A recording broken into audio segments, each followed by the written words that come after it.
didn't preach today. I think I was almost 90% sure I wasn't going to preach today for many reasons. And one was when I started reading Revelation 14 in particular, I was like, what? This book is so weird. I was like, nah. I didn't feel like my brain could even just comprehend. I was like, what on earth? So then Michael Heiss's kind of voice, a biblical scholar that I follow his work quite closely. Stay here, babe. And he said, if it's weird, it's important. So I was like, okay, well, clearly this must be important. And I read it a few times, and then I felt like I had more questions than answers. And I just felt like I couldn't wrap my brain around it. And I cannot say that I come away with all the answers. I can't say that I can explain everything about this chapter to you, but I've got some idea. And that's what I'm going to give you today, just an idea. And I did SMS Lee yesterday. And I said, Lee, please, can you read? Then I looked, and behold, on Mount Zion stood the Lamb, and with him 144,000 who had his name and his father's name written on their foreheads. And I heard a voice from heaven like the roar of many waters, and like the sound of loud thunder. The voice I heard was like the sound of harpists playing on their harp, and they were singing a new song before the throne, and before the 4 living creatures, and before the elders. No one could learn that song except the 144,000 who had been redeemed from the earth. It is these who have not defiled themselves with women, for they are virgins. It is these who follow the Lamb wherever he goes. These have been redeemed from mankind as first fruits for God and the Lamb, and in their mouths no lie was found, for they are blameless. The messages of the 3 angels. Then I saw another angel flying directly overhead with an eternal gospel to proclaim to those who dwell on the earth, to every nation and tribe and language and people. And he said with a loud voice, fear God and give him glory, because the hour of his judgment has come. And worship him who made heaven and earth, the sea, and the springs of water. Another angel, a second, followed, saying, fallen, fallen is Babylon the Great, she who made all nations drink the wine of the passion of her sexual immorality. And another angel, a third, followed them, saying with a loud voice, if anyone worships the beast and its image, and receives a mark on his forehead or on his hand, he also will drink the wine of God's wrath, poured full strength into the cup of his anger, and he will be tormented with fire and sulfur in the presence of the holy angels and in the presence of the Lamb.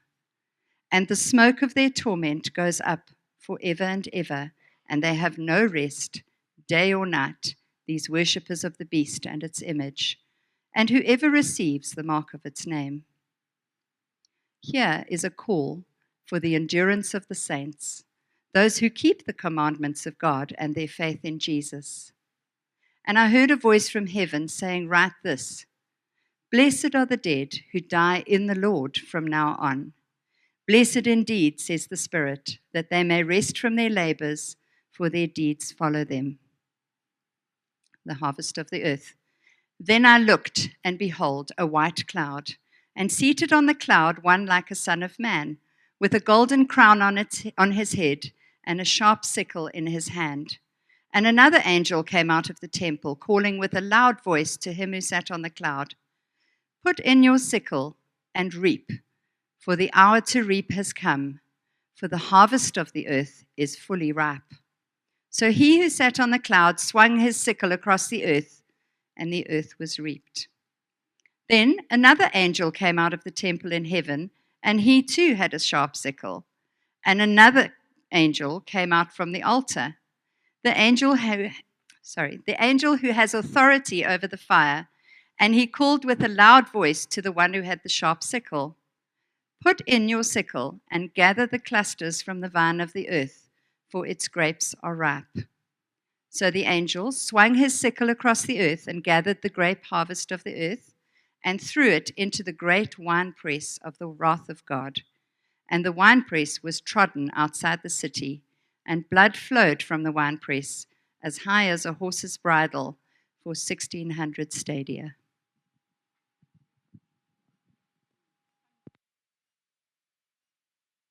Fun times, right?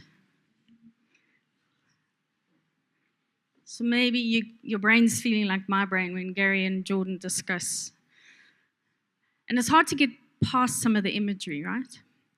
So I'm going to start a little bit broader than Revelation.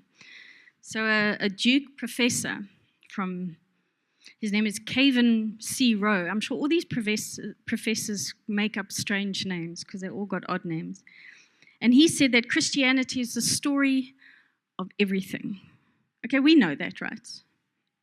But actually, it's not that Christianity is one religion among many, nor is it one philosophy among others, nor is it one worldview among. Actually, God's story is everything. If we don't have that framework, if we don't have that understanding that it's not like there's a choice here, it's God's story, it's His story, His world, His creation, and everything flows from Him. And the anchor of the story is Jesus, and that's what we know. But if if we have a little bit of a worldview like Christianity is one religion among others, that's a lie. They are false. Everything else is false outside of God. Okay, so that's I just want to put that framework in, right? So Revelation 14 is what they call an interlude. So it's like a little breather. It's like crazy imagery, and then you have a throne room scene.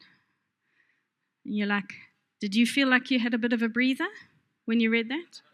I didn't.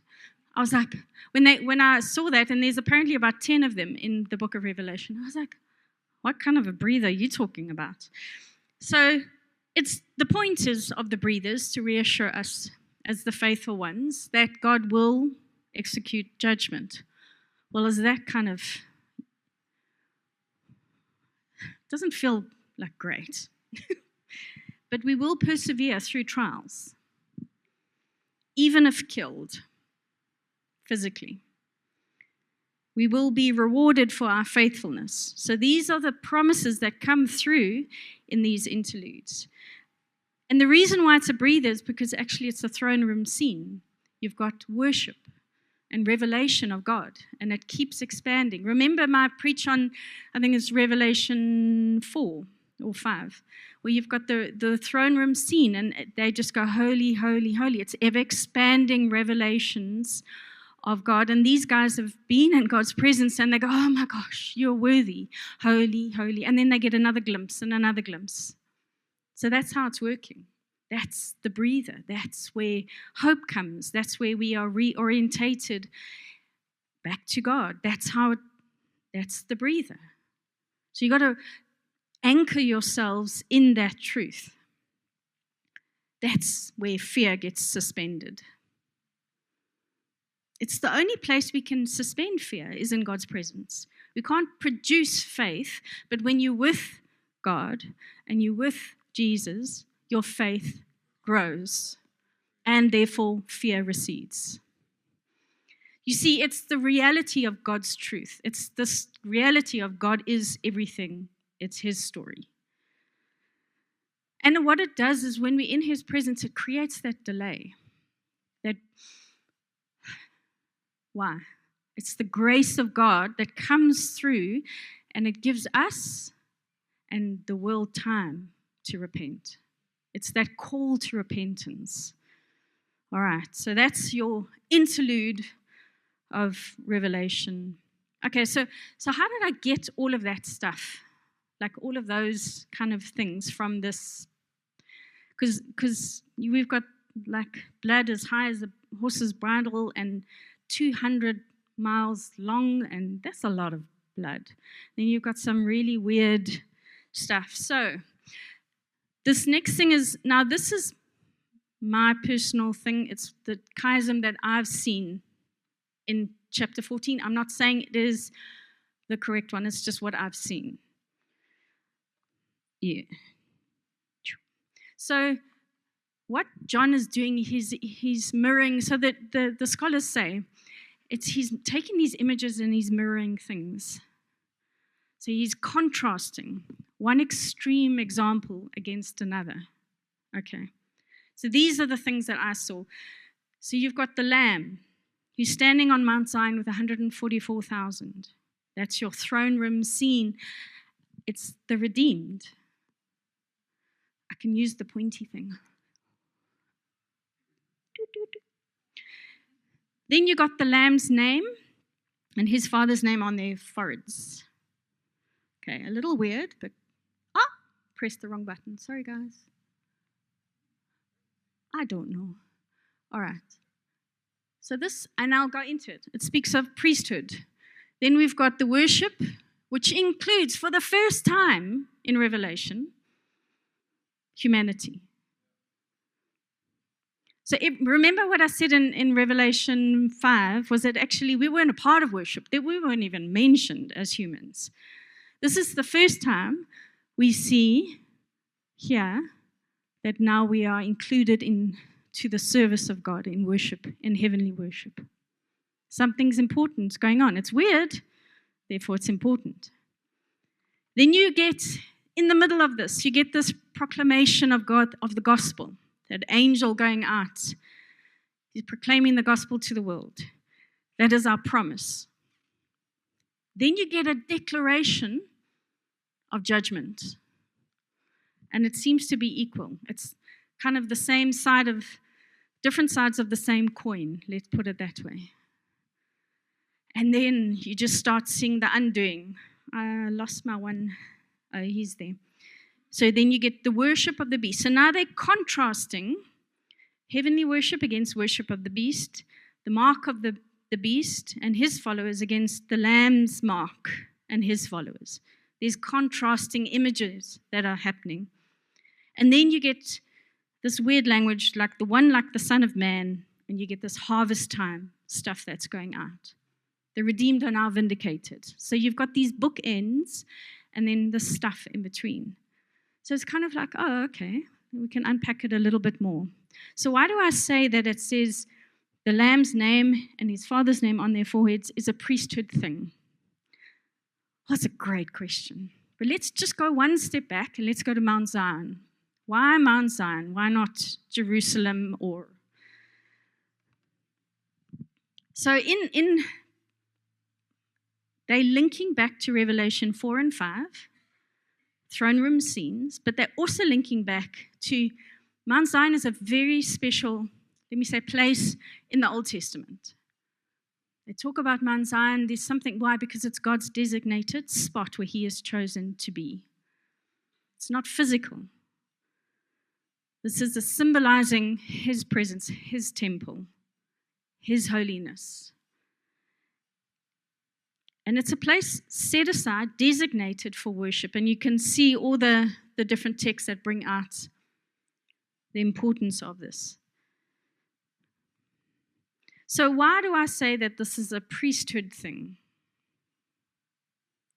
Good question. Okay, so on Mount Zion stood the Lamb, with him the 144,000 who had his name, and the Father's name was written on their foreheads. It does change the way you see. I'll bring the joke in now. Okay, so this is alluding to an actual priesthood thing. So priests, in the Levite priests, they would wear a golden medallion on their turban. And on that golden medallion are the words, and I'm not going to pronounce the Hebrew because I'm not Hebrew. But basically it means holy, belonging to Yahweh. It's a declaration of ownership.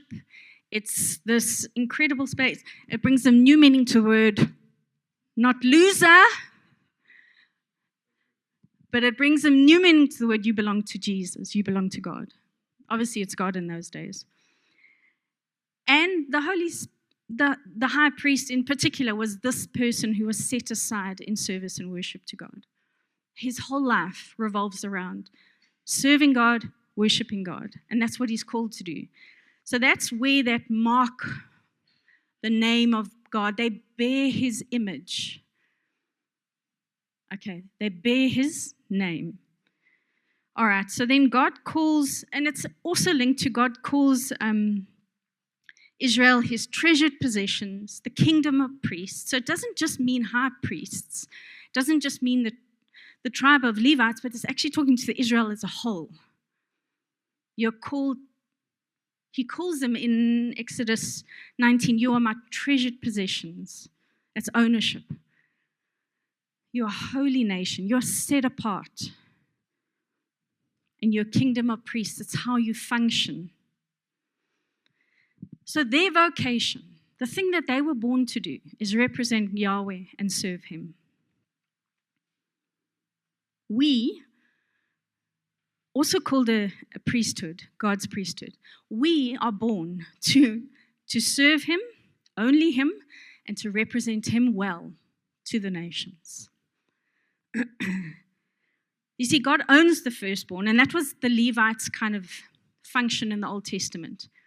They would send the firstborn of the Levite tribes, and they would become priests. God owns us. It's not a dominating, ugly identity ownership. It's beautiful. It's a sense of belonging. It's who we are. And that's who we walk in, this identity. So we walk around not with losers on our foreheads. We walk around with holy. We are set apart. And we belong to Yahweh. So that's all the text that's bringing it through. We are redeemed by him. So another aspect is, it goes into that weird language of, okay, so I didn't do all of it, because those who have not defiled themselves with women, for they are virgins, and it is those who follow the Lamb wherever he goes, and they will be the first fruits in the Lamb, but actually the language is male virgins, and it's becoming really odd. Like, who are these guys? Who are these redeemed? Is it humanity? Is it like the Levite priesthood? Like, what is going on, and what is he contrasting with? Who is he contrasting with? Because it brings out sexual immorality. They defiled themselves with women. So it can't be the Levites, because they were actually allowed to marry. There was no law against or banning them from being married. So it doesn't make them virgins and doesn't make them defiling themselves. So who? Well, the only other place in the Bible is Genesis 6, where the watchers, the sons of God, defiled themselves with women. And they transgressed two boundaries, the heavenly and the earthly. Okay, so it could be that John is contrasting purity versus defilement. And it's what they call an anti-image. It's like to the followers of the beast. So it's like these guys are so pure, the redeemed, versus in the end of chapter 13, where the followers of beasts were defiled and impure. So it's kind of like this incredibly clean, beautiful, clear image versus ugly, dirty, whatever.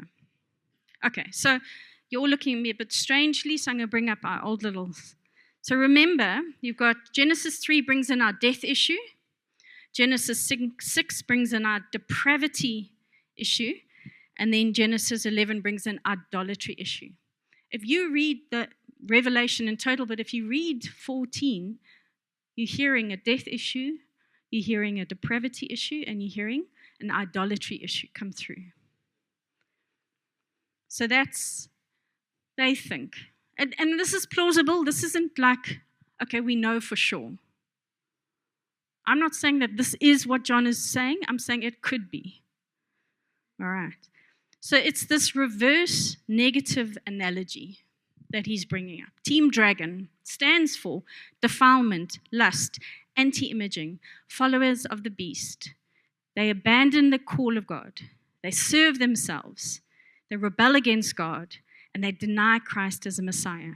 So that's this team dragon aspect. Team lamb, you have this ritual purity and holiness. They bear the image of God. They're followers of the Lamb. They're with the Lamb and the Father. They serve God. They obey God's commandments, and they hold their faith in Jesus. So you've got these two contrasting imagery that's coming through. And it's to highlight, actually, the reversal of Genesis 3, 6, and 11. God's undoing it through Jesus. You got Deuteronomy 32, where God divorces himself from the nations. Now he's going, it was always about the nations. It was never just about Israel. It's never just about us. It's about the family of God. And he wants to merge not only his earthly family, but he wants to merge his earthly family with his heavenly family. And that's the imagery that you start getting in Revelation 14. The redeemed on Mount Zion with the Lamb, with the Father. And then they start worshiping. I mean, it's odd. You got male virgins playing harps. But they are worshiping, and they've got a new song. So that's the imagery. It's reversing, and it's starting. We're living in it. The already is happening. The reversal has started, but it hasn't yet completely completed. All right, so now we've got this one like the Son of Man. Who's this guy? It's a bit odd, right? And another angel came out the temple, calling with a loud voice to him who sat on the cloud. I tried to do an image with the AI on Canva about Jesus sitting on the cloud, but he had like 50 fingers, and then he had double hands. It looked very odd, so I was like, I don't have time to go into that. So I'm using Jesus standing on a cloud, but it says he sits on the cloud. This links to Daniel 7. Go and read Daniel 7. It's one of my favorites. Psalm 110. Jesus is returning, but he returns in judgment. Remember the warning. The angel isn't commanding Jesus, just a quick aside. He's announcing that God is saying, okay, Jesus, now's the time. You can return. It's about the timing of his second coming. Jesus himself links to the one who sits on the clouds, the one like the Son of Man. In Mark 16, he says, I am like the one. And go and read that verse. So Jesus himself makes that link. And then just to note that there's two harvests. There's the grain harvest, the sickle, and then there's the wine harvest. Two different harvests with different results. The grain harvest, interestingly enough, there's no threshing. There's no getting rid of the chaff. But the wine harvest, there's still a wine press and a stomping of it. So it's like a double thing. So biblical judgment. It's kind of something like, I don't know, I tend to want to talk about it because it's uncomfortable. But you know, God will judge. He's in many ways forced to judge evil. And the Bible doesn't shy away from things like judgment. He actually, not only is God encouraging us, but he's telling us there's going to be judgment coming. Don't be surprised. And actually, judgment takes up almost half of the book of Revelation. So we can't shy away from it. We mustn't shy away from slavery that the Bible mentions. The Bible's not afraid to mention things that cause us to be uncomfortable. Remember the point? It's about God. And he is everything, and he is good. He's not afraid that if we say something negative, that it's going to affect his reputation, because it doesn't.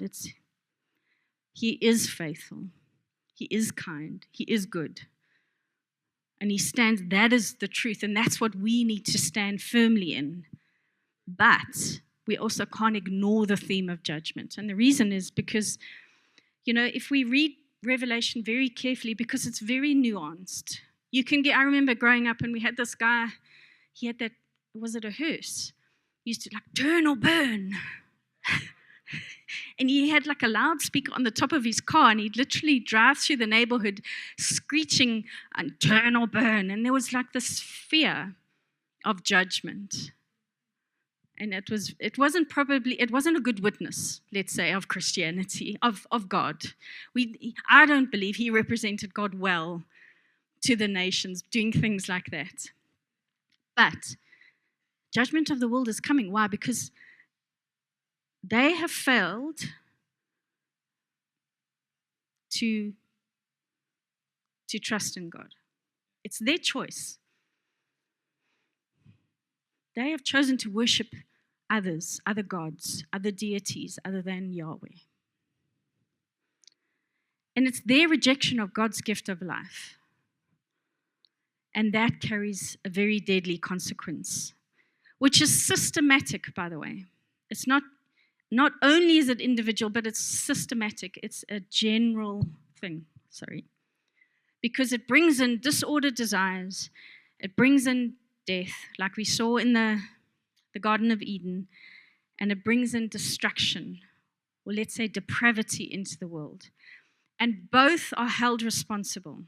The sons of God, the watchers, and humanity. And both have chosen. You see, judgment symbolizes God's activity, but it's not his final activity. It's his second to last activity. You see, because the goal has always been salvation. We talk about the goal has always been plan A. That's always been returning back to earth to be with his family so that his earthly and heavenly family can reign together on earth. The creation of the new heaven and the new earth. It's always been his goal, and that is his end goal. That is the point, and we'll get into that as we build on. But you see, what we have to understand coming from very westernized individual society is that this is within community. If you look here, the Lamb is standing on Mount Zion with the 144,000. And they have, obviously, the priesthood. We included in the priesthood, but worship, like I said before, now includes, we are included into, it's not like I worship God on my own in my personal time. Yes, my faith is personal, but it's not private. My faith grows within community. So what are you saying, Louise? You see, God wants to reassure the church, not the individual. He wants to reassure the church. And obviously, it is about who we are as individuals. He sees you as his child, but it's more than that. It's not just about you. It's about his bride, and it's collective. So since planting the church, we've often had people come and ask us questions about why Sundays. Why do church like the way we're doing it? You know, they didn't do it like that in the book of Acts. Why gather on a Sunday? Because we can't do it at home alone and grow like we would do when we gather together. So it's not just about Sundays. It's about life groups. It's about worship. It's about prayer collectively. There's something that happens inside. I remember a lot of people after COVID came and said, when they came back to church for the first time and we were in worship, they were like, oh, there is something about coming together as a community, as a family of God, and worshiping him. What a privilege to be able to do it in the company of brothers and sisters and doing it together. And then there's something even more epically when you have churches together who worship God. Our faith grows. We can't grow and mature, I believe, effectively outside of community of God. You see, when we come together collectively, our fear gets suspended. When you glimpse him, our faith is built. Doesn't make it easy, right?